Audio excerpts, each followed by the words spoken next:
So you don't know what kind of emotion is going to be involved if you already got a pre-planned playlist. So I just never come in with that. It's unscripted. So I call it Drum, which is DJ Righteous Unscripted Melodies Music, and it's an acronym. And I say I move to the beat of my own drum. So that's the style that I come with. Yes. So today is Monday, January 13th, 2025. Who are we speaking with? You're speaking with Demetrius Orr, aka DJ Righteous, originally from Chicago, but I currently live in East Point, Michigan, right outside of Detroit. I've been here 27 years. I've loved music since I was a child in my infancy. So music has always been a part of me. House music has been a part of me since the early 80s before it was called house. Um, I started spinning probably about 82, 83. And it's the love of my life, man. Outside of my wife and kids, it's music, man. So I love that. that's me in a nutshell. I love your DJ name, DJ Righteous. How'd you come up with that name? Well, Righteous is my name is Righteous Knowledge Allah. I mean, you being from the Bronx, you're familiar with the 5%er. So I was a 5%er. I am a 5%er. I got knowledge of self back in 91, 92 from a brother named Kwamel who was from Brooklyn when we were in Germany. And then I moved to Colorado Springs in 94, January of 94. And I met brothers out there. And then from there, of course, you study the lessons. You get you go to New York, you learn knowledge 120, you get your universal flag and the whole shebang. So I did all that in 97. Got my universal flag name engraved in it and everything. So when I got back into DJing, I just kept Righteous, it just became DJ Righteous. At first it was DJ Righteous Knowledge.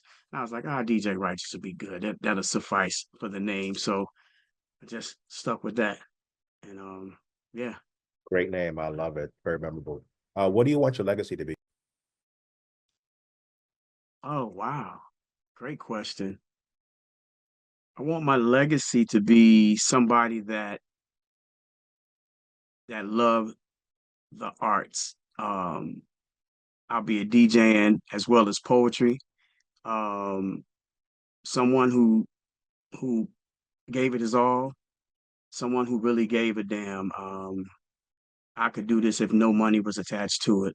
I've always loved it, and I just want my legacy to be that I gave it my all and I played with my heart whenever I played the music. Define house music. Oh wow. Define house music. House music is a combination of electronic music, disco, gospel, R&B, Afrobeat. It's multi-genre, all fused into one. I don't think as far as the first house song and all of that, man, we were calling this stuff. It was all under one umbrella, and then somebody put a name behind it, and we just all gravitated to it and said, yes, that's what it is. So I think it fits up under a wider umbrella. So that's my definition of it. How would you define your DJ style? Simple, unscripted melodies. There's no father to this style. No father to it, man. Being from Chicago and with influences like Ron Hardy, Lil Lewis, even Farley, Jackmaster Funk, man, you learned how to blend everything. So that's one thing I've always prided myself on, was being able to blend any and everything. And it's unscripted. Nowadays, because of all the technology, people come in with their playlists. I've even seen DJs looking at notepads and playlists in their telephone, and you can't really gauge a room when you come in with a pre-planned playlist. You know, house music and this music is emotive. So you don't know what kind of emotion is going to be involved if you already got a pre-planned playlist. So I just never come in with that. It's unscripted. So I call it drum, which is DJ Righteous Unscripted Melodies Music. And it's an acronym. And I say I move to the beat of my own drum. So that's the style that I come with. That's straight fire right there. Huh? That's straight fire right there. I love that. Oh, thank you. Give me 1 second. You started collecting and spinning records in 1982. Yeah. Tell me about the first record that you bought and why you bought it. Oh, wow. The first record that I bought. Oh, wow. First record I bought was Rapper's Delight. Seriously, like with my own money was Rapper's Delight and and I just remember that record being on the radio so much in 79. And I remember my third grade Christmas party. Me and a couple of the guys in my classroom, we got up and performed that song in front of the whole class, man. And that was the first record that I wanted to buy and ever bought, man. And I mean, yes, it Rap's Delight, hands down. Easy, you know. What was it about being on the dance floor before you became a DJ that made you realize you wanted to become a people mover? Oh wow, man. Listen, the music, in the words of Lil Lewis, music takes you away. The music would take you away. I mean, as young as 5 and 6 years old, seeing Michael Jackson on the little Carol Burnett show and all of that stuff, man, and just your mama playing records around the house, man. I always liked to dance, man. And my pops, he would always tell this story about when he used to take us to the bowling alley and you put the money in the machine and he would always play Shame. And I would just lose it. It was just the beat, it was driving. And they'd be like, boy, go ahead and do that dance, man. You know, you get a dollar here, a dollar there. You 5 or 6 years old, man. That was candy money, man. So Shame and just different songs, man. The music just always took me away. So growing up, man, between the introduction to hip hop dancing as well as house dancing or whatever, man, dancing has just always been a part of who I was and who I am. Um, Even to this day, man, you know, you rub on some little aspirin cream or whatever, you take you a couple of Motrins, you get out there and get that good 5 minutes, and then you soak in the tub the next night or whatever the next day.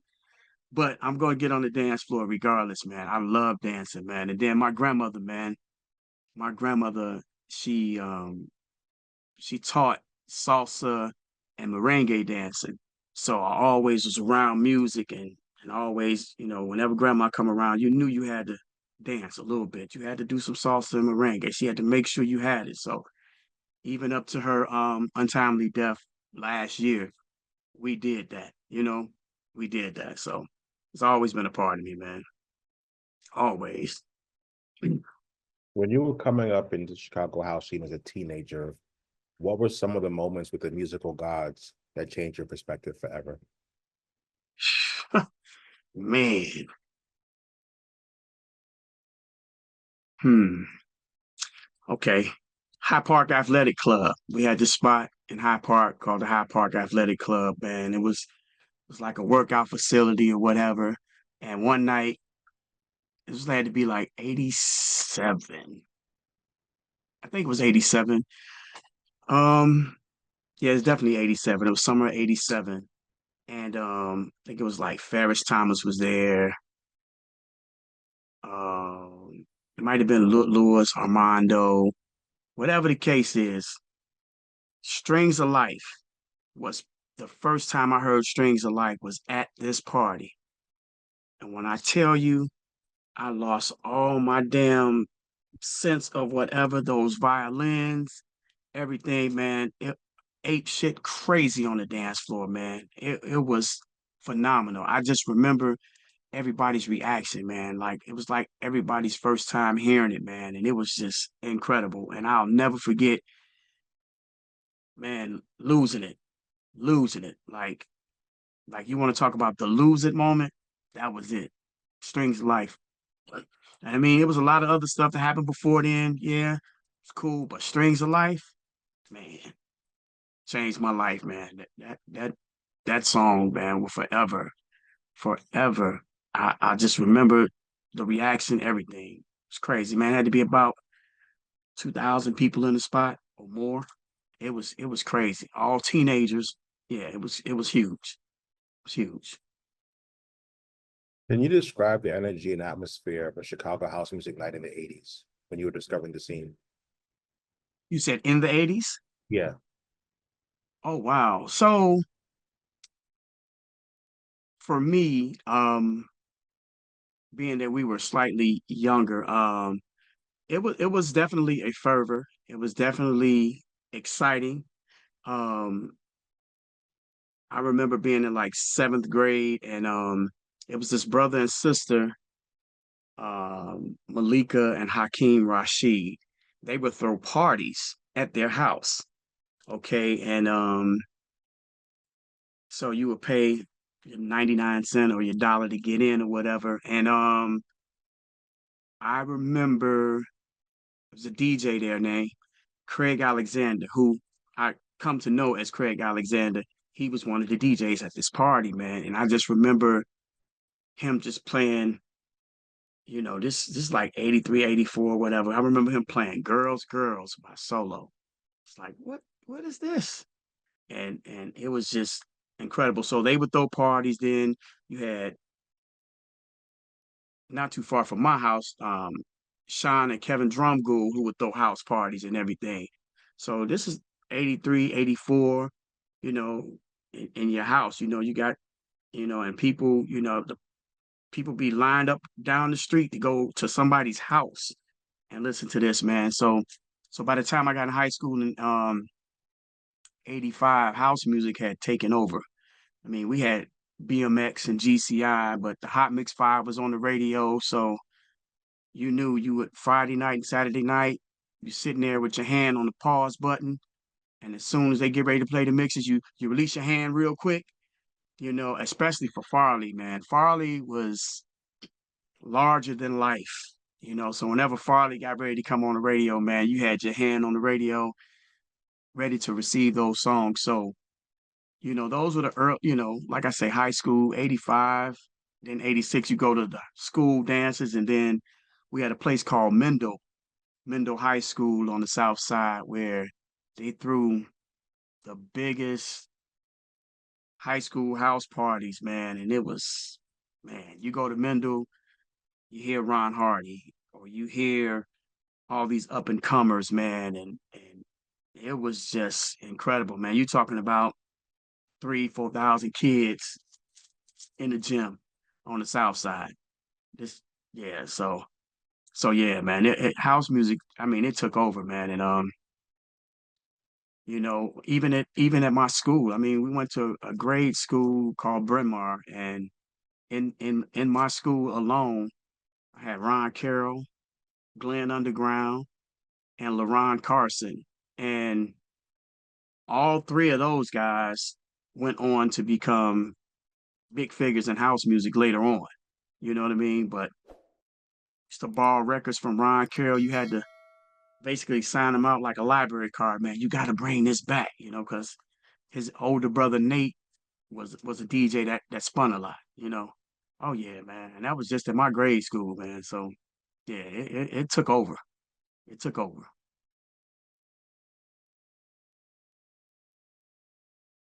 Just find it on me, but Glenn Underground mentions you are discreet in your musical activity.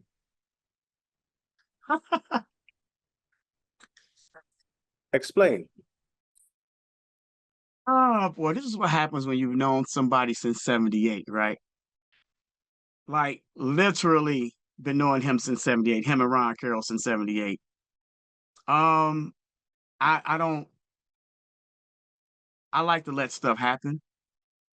I don't advertise until I know it's happening.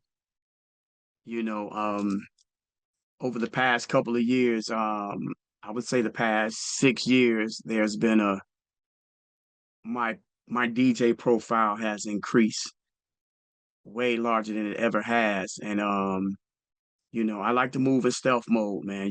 I just like to keep it to myself until it's time to let the world know. And yeah, that's funny, man. Oh, Glenn, man. Like I said, since 78, man. Literally. That's my guy. That's my guy. Sorry, I pressed the wrong button. Um, wow, you have like deep roots, deep roots.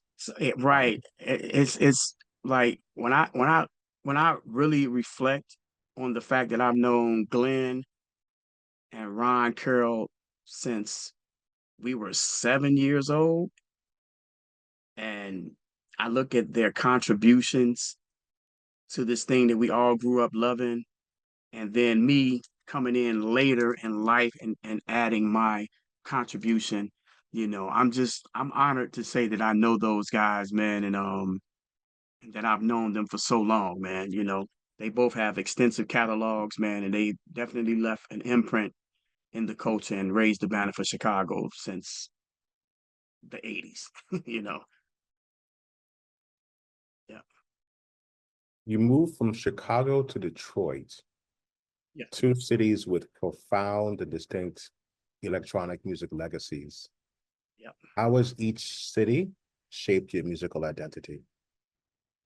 Man, that is a great question. So Chicago,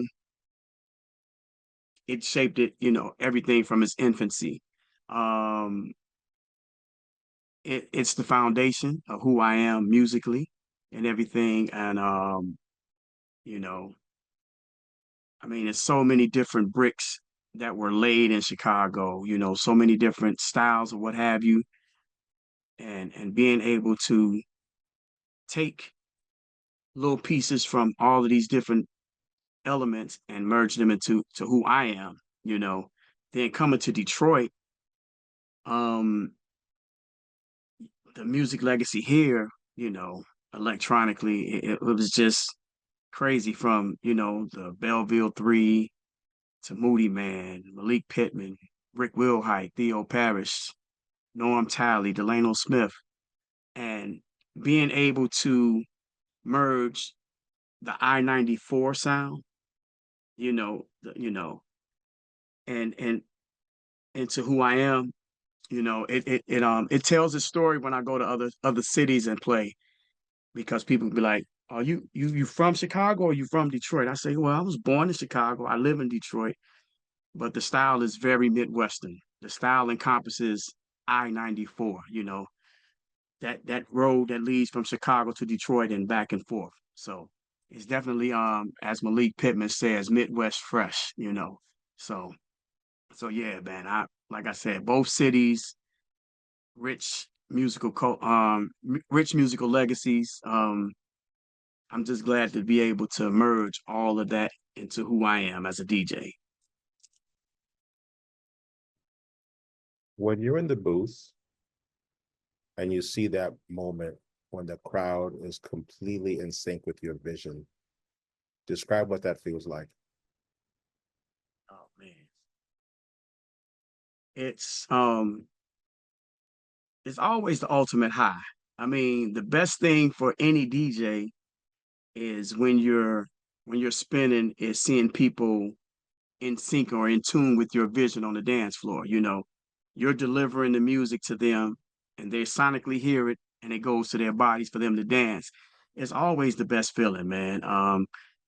Even when you look around and you got the head nodders and the foot tappers, and then you got the people that actually get on the dance floor, and you getting them, and you got them, man. It's always euphoric, always, you know. always.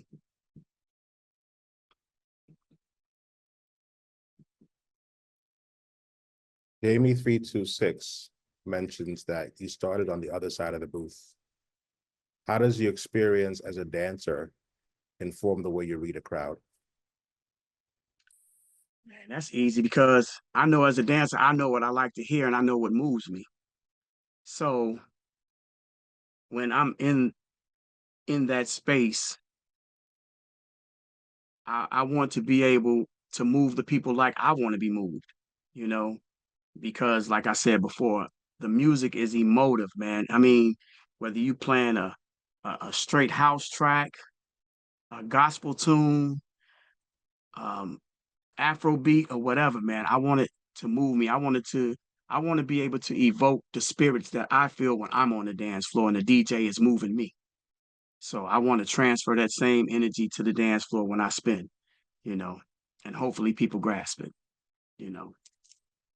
Yeah, man, it's like I said, man, I've been knowing Jamie, listen, when we were high school and passing out pluggers or flyers as they call them, but passing out pluggers and dancing like we know what that dance for, like being in them dance circles and them dance ciphers, man. And you know, you get in that circle, you got that 1.5 to 2 minutes that you freestyle and everybody watching you and everything, man. And it's like Calgon taking you away. You just lose yourself in the music, you know. So I always want to be able to play music to make people lose themselves, man, you know, but they can close their eyes and just dance like nobody's watching, you know. Yeah. Yep. I actually played with Jamie this weekend, man. That's crazy that you would mention Jamie. Yeah, we played together this weekend. Do our research here at BounceFM. Came to play. Huh? We do our research here at BounceFM. We came to I play. see, man. I'm like, oh, whoa, okay. Yeah, we got receipts. Yes, What yes. what does unscripted melodies mean to you, and how did you develop this approach to mixing? What unscripted melodies means to me is being unapologetic, playing music, having musical balls, for lack of a better term, like being able to go left field and still blend that song and still make people, they'll look at you first like a fish in the aquarium and then they'll get it. You'll get a few that get it. So unscripted melodies means just having the integrity to explore all things music and being able to play it to the point where the people will actually get it. You know, there's too much mimicking nowadays. Right now, everybody plays from the same folders and crates, and everybody plays from the same records and everything. And right now, DJs are content with likes and everything like that. So they you know, somebody got the camera in their face and they recording the same songs that they played last week or they played earlier this week in the same video. They playing these same songs and people were losing their mind. No, no, no. I believe unscripted melodies is, for lack of a better term, resuscitation. Because to me, some areas of this music are in need of resuscitation.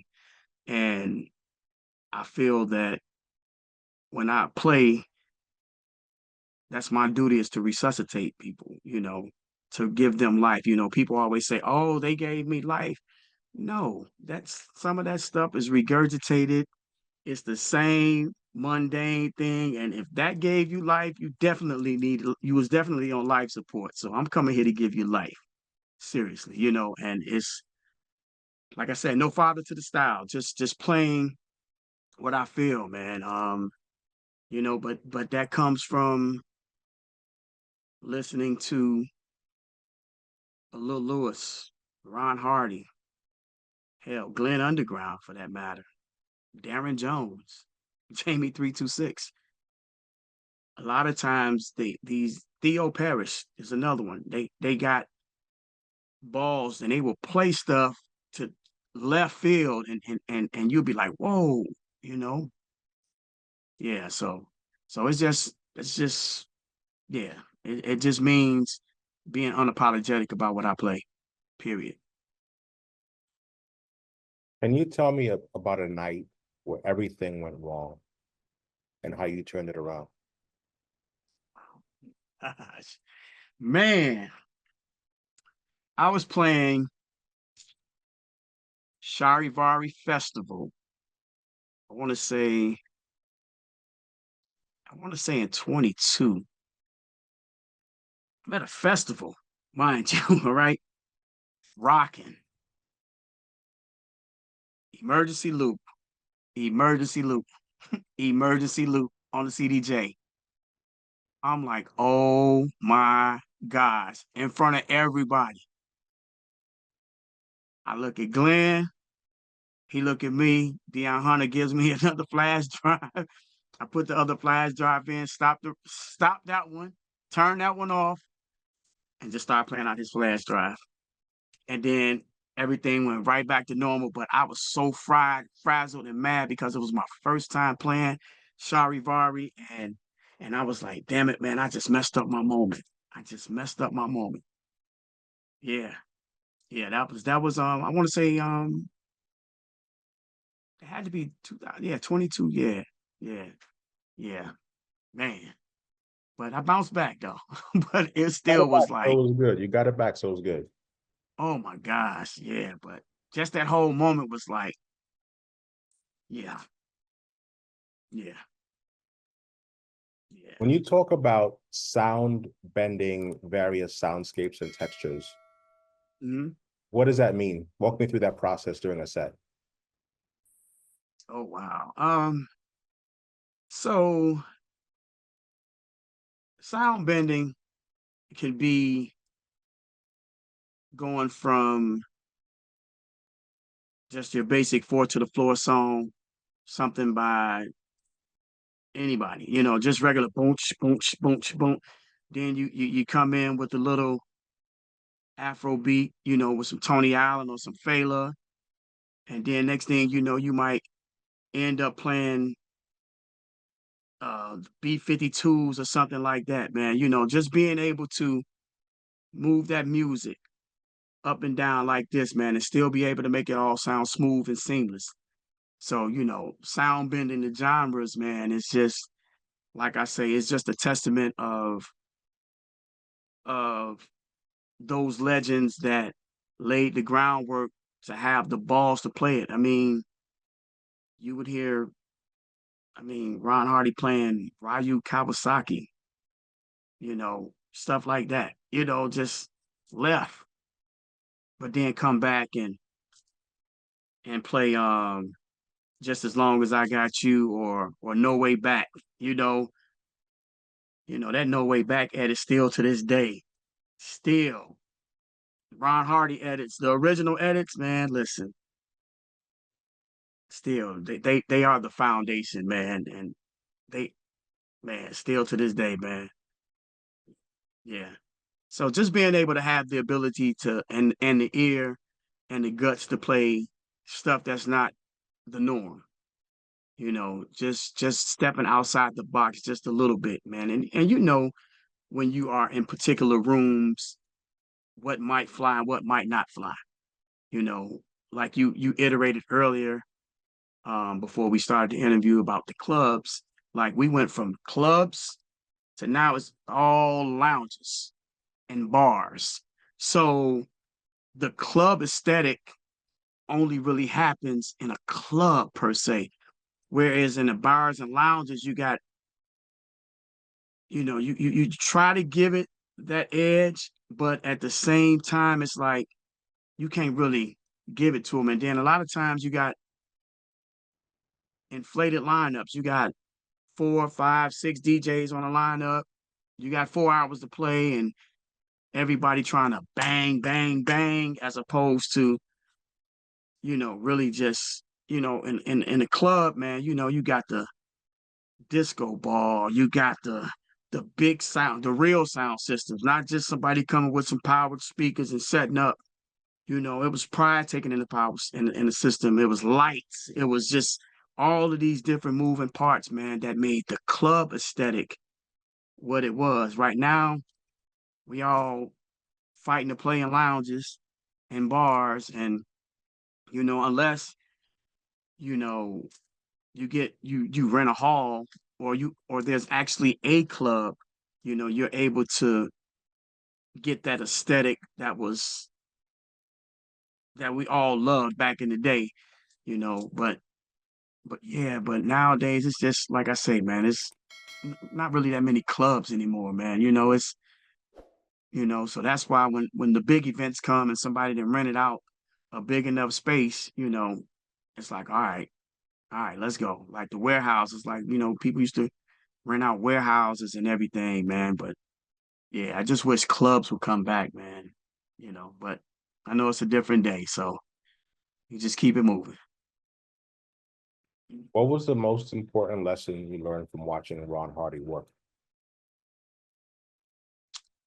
The most important lesson I learned from listening to Ron Hardy and watching him was the ability to not give a damn and to really take the chances. Like Ron Hardy had musical balls, man. Like for real, like for lack of a better term, he had balls, man.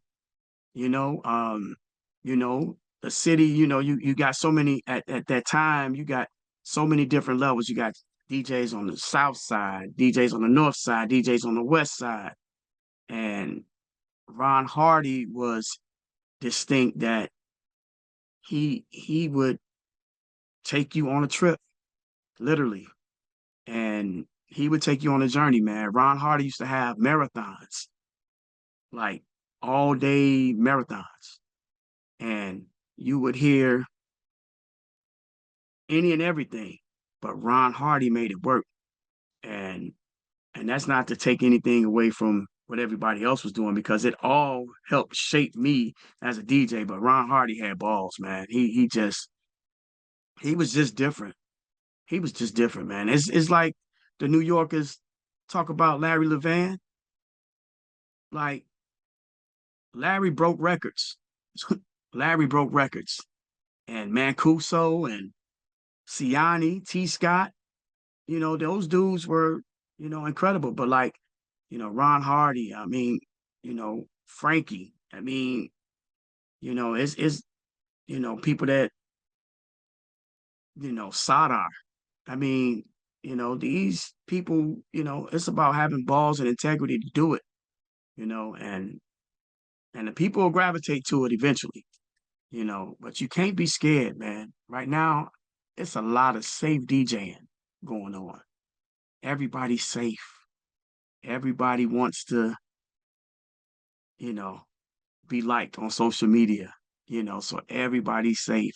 Everybody plays the same songs, and you know, it gets tired, man. I mean, even as a DJ, I don't even like going out that much. Like seriously, I mean, I pick and choose when I go out because a lot of that stuff don't move me. If I want to be honest, it don't move me. So why spend 3 and 4 hours at the club not being moved? Mm-mm. Facts. That's I'm why I don't good on go out. that. I don't. I'm That's too why I old don't for go out that that. now. Yeah. Huh? Same. That's why I don't go out very much because Yeah, man. Like we had like Rahan came here a couple of weeks ago. Yeah. Yeah, he bent that needle a little bit. Him and Rick Wilhite, man, and it was like, yep, that's what I needed. I was glad I came out that night. You know what I mean? So, pick and choose when I want to go out, man. But I don't like to waste my time anymore musically, man. I just can't do it. I stay at home and entertain myself. full time. You've played along legends like Terry Hunter and Osunlade. What was that like? Oh man, it was a full circle moment. Um, I played with them a couple of years ago on the 4th of July, and I mean, I've been knowing Terry since 86, 87. You know, very first time I spun with him. You know what I mean? I mean, it was dope. And I mean, we know each other, man. It was just like, man,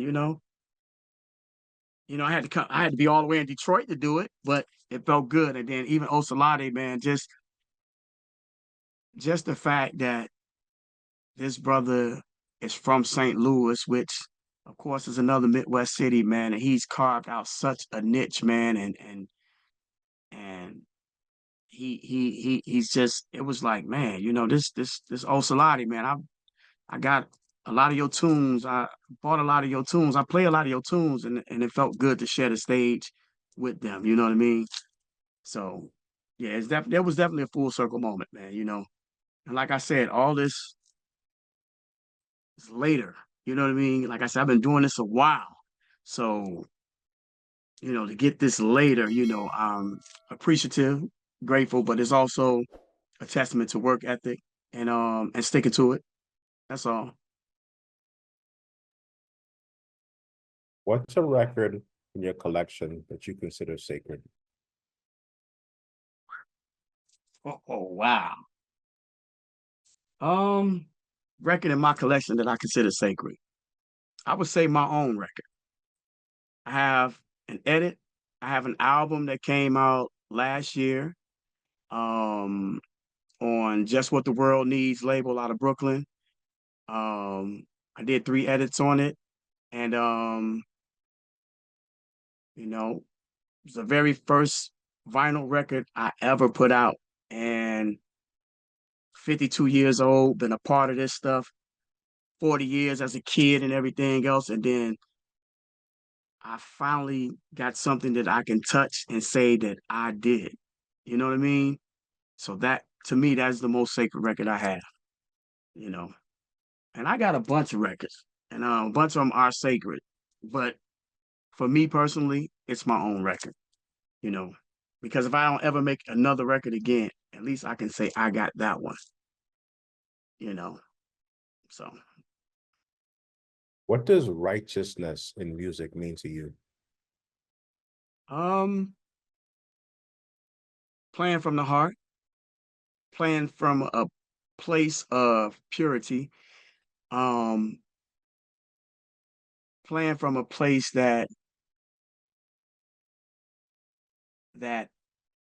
is not scripted, playing from your heart. Like, I mean, that's as best as I can explain it. Just playing from your heart. You know, everybody's musical journey is different. So I'm not here to judge what they play. But as long as they are playing from their heart, that is a place of righteousness. And that's what I try to do every time I go out and play. I don't take any gig for granted. Like I say, I came up through the dirt. I mean, I do wedding receptions, school events. I do a ton of different events that don't even come close to doing house music because I love playing music, but house music is the one thing that I love the most when it comes to playing music. So, so yeah, I never take no gig for granted, because you could be here today, gone tomorrow, especially with the microwave factory of DJs that we have now. So yeah. When you play venues like Dante's Hi-Fi in Miami, how do you Mhm. adapt your Chicago, Detroit sensibility for a different crowd? Um, I approach it unscripted. It's just when I take records like for Dante's or any other place like that, man, it's always a couple of day process, man. I mean, I really, really, really go through tunes and stuff, and I'm like, after being there, I know there's a different vibe, and talking to Rich, he was like, man, you know what I want you to do, I want you to tear shit up. So I just always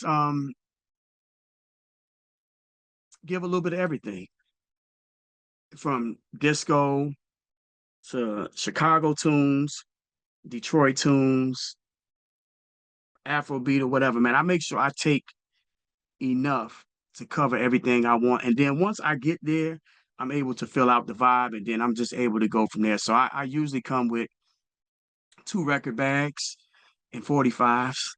So I'm loaded when I go.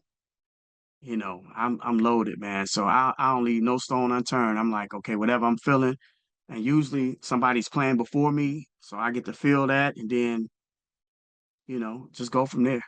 You know, I'm actually there next week as well.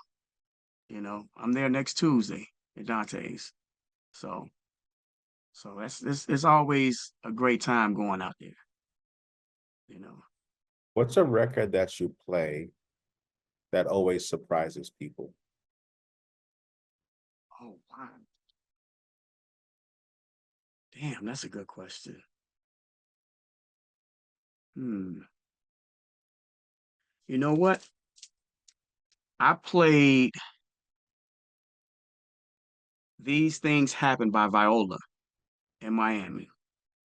And when I tell you, people were walking up to me like, "What is this song?"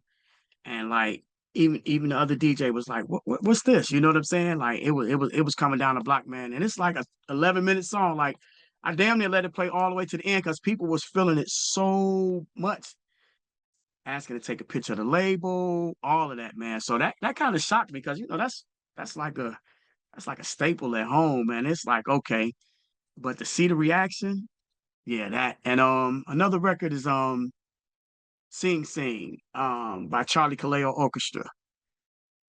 It got that old 1940s jazz feel to it, man. And yeah, I done seen that record do some damage. Like, yeah, people go crazy off that. I'm like, I love the reaction. Like, yeah, because people get to moving that hand and all this other stuff. It's like, yeah, yeah, I love the reaction. You know. So those are two of them that get people going. That shocked me, but I'm like, I love it though. I like to see the reaction.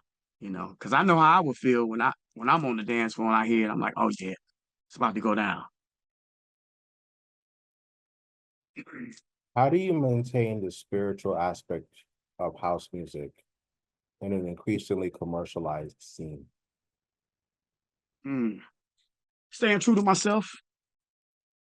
Staying true to myself.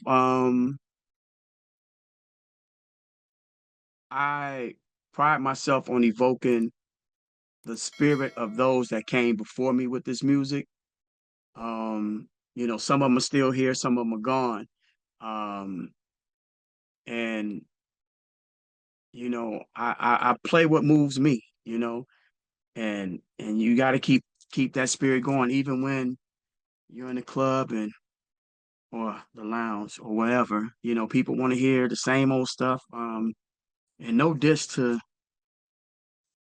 the usual suspects that people want to hear, but I'm like, I'm gonna play this song that you didn't know you needed to hear, but you need to hear it. You know. So sometimes just having the balls to go left and just go for it. Because the spirit of this thing, man, is so deep, it's so rich, and even through the commercialization, it's just like religion. You'll hear so many different aspects of religion. You got the televangelists and all this other stuff, but then you got somebody that tells the story from a wholesome place, and they evoke the spirit of how it's supposed to be, whether you are Muslim or Christian or whatever. You know what I'm saying? So you got to treat that. You got to treat music the same way. You got to give it to it in its purest essence, regardless to whom or what. You just got to do what you feel is best. You know, to be safe with, to be one with your spirit. You know what I mean? So it's not easy at all. When you were coming up as a DJ, did you have a mentor? And if so, who were they and how did they help? Hmm, good question. In my early years, not really a mentor per se, but I had a house, and the Harris brothers is where I learned how to DJ. And his older brother was Lamont, rest his soul. Lamont, his brothers Brian and Marcel Harris, they had the equipment while he was away at college at Iowa State. So we would bring our records over there and learn the craft. Um, but when I got to Germany, it's a brother named James Wells. He went by direct drive from Detroit, and he later became Father Abraham. And the one thing he told me about DJing in the club was that, yeah, because when I came to Germany, I was playing strictly house music. He was like, okay, that's good. However, you're in a club and there's people from all over the country in this one spot. So you got to be able to tap into everywhere, where everybody from. And so basically, he groomed me to be able to have the ability to go from slow jams all the way to Miami bass for like 2 hours, 2.5 hours, nonstop without any breaks in the music. And then once you get to Miami bass and you do the loop and all this stuff, you got to bring it back down. People got to slow dance. They got to build it back up. So James Wells, he schooled me on being a people mover in that aspect, to be able to go from slow to fast seamlessly, you know, and be able to make sure you take care of everybody. You got the down south in here, you got the West Coast, you got the East Coast, you got Chicago, you got Texas, you know, and yeah, so if I had to say I had a mentor, it was James Wells.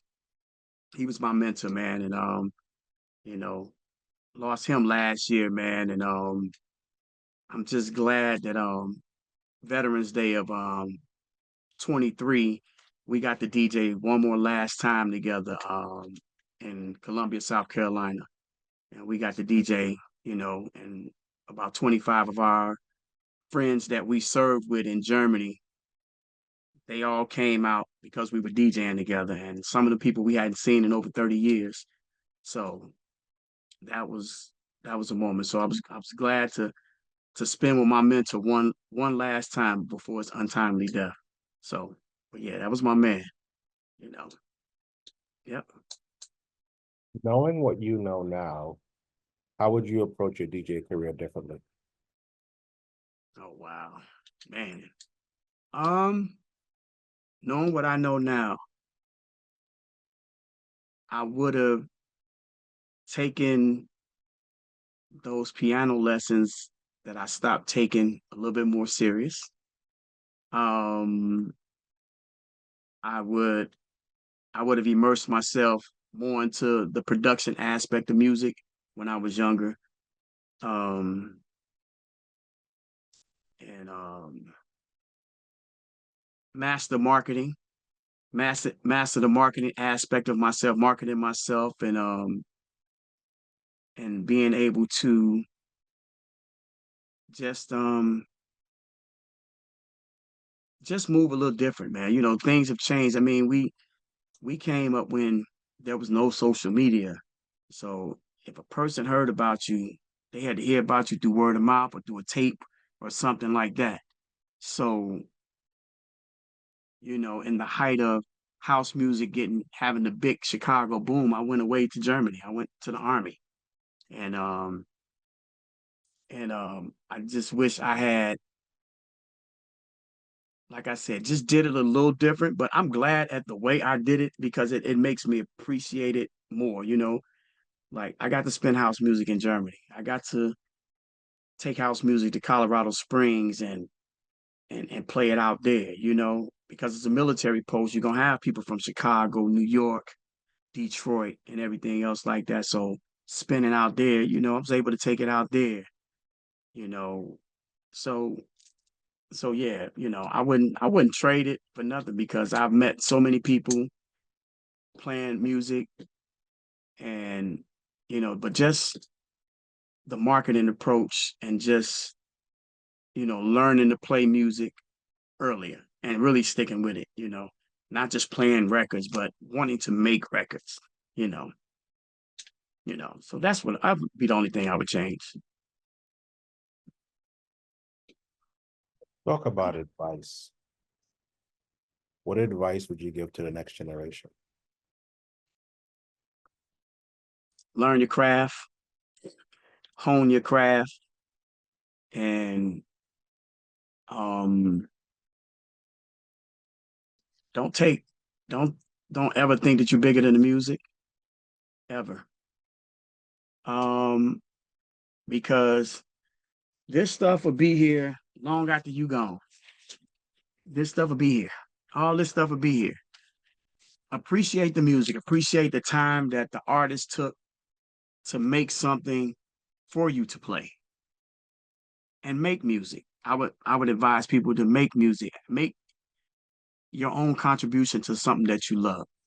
And never take it for granted, but never think that you are bigger than the music. Right now, there's so many social media superstars, man. They got the sexiest profiles. They they they social media profiles are so elaborate, man. But they can't mix. They ain't shit. I'll say that. They ain't shit. However, and that's not hating. Because if I don't like it, I don't like it. That don't mean that I'm hating. However, I mean, they social media profiles are elaborate. I mean, even when they come in the spot, man, they dressed for the occasion and everything, man. But they not moving the needle. They're not moving the needle, man. So too much emphasis is put on how the music looks as opposed to how it sounds. So people are enamored by what the DJ looks like as opposed to what he's playing. So, you know, social media has made this thing very sexy. And for lack of a better term, man, people are just more into the look, you know. So, yeah. So my advice is to learn your craft, hone your craft, and be willing to listen. Always, always practice. You know, eliminate the CDJs and practice on records. Get you some turntables. Practice on vinyl. Learn about them grooves and know when the sweet spot is, man. Know your music, you know, and don't just parrot nobody, you know. It's a lot of parrots out there. A lot, you know. So, you know, everybody twisting knobs now. Like it's all that. I just be like, all right, man. Okay. You know, so it's all about the show, man.